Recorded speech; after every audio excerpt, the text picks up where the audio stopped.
नमस्कार प्रणाम। हम सुशील कुमार प्रेमी रोलों के बीच फिर से एक वीडियो लेके प्रस्तुत बानी। हमार प्रयास ये बा कि रोलों के बीच एक से बढ़ के एक वीडियो भेजे के प्रयास कर जाओ। हरे राम बम्बई के सुनला कहानी भरल बा पानी ए हरे। हरे राम बम्बई के सुनला कहानी भरल बा पानी ए हरे।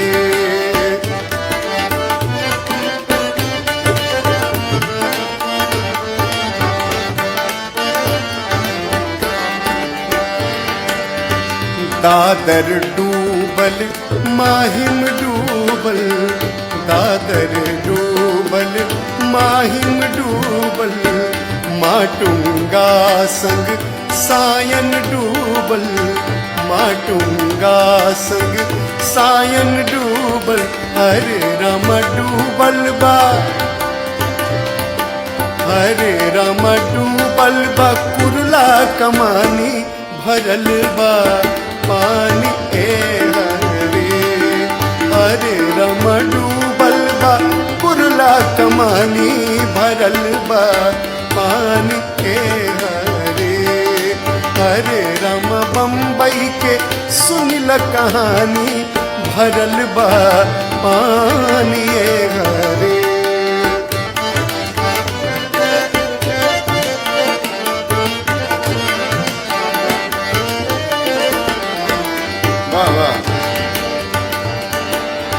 सड़क समंदर गली बनाला, सड़क समंदर गली बनाला, गटर में मनई तक बह जाला, गटर में मनई तक बह जाला।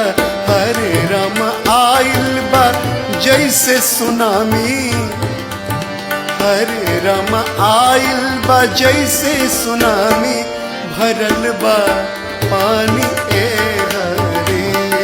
हरे राम बम्बई के सुनिल कहानी भरल बा पानी ए हरे।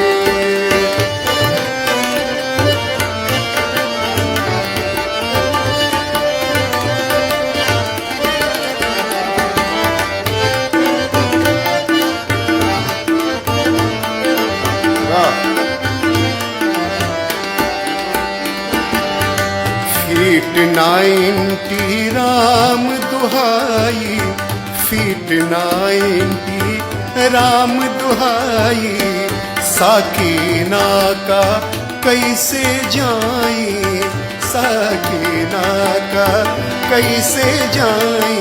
अरे राम टूटल, अरे राम टूटल सड़क खैरानी भरल बा पानी ए हरे। हरे राम टूटल सड़क खैरानी भरल बा पानी ए हरे।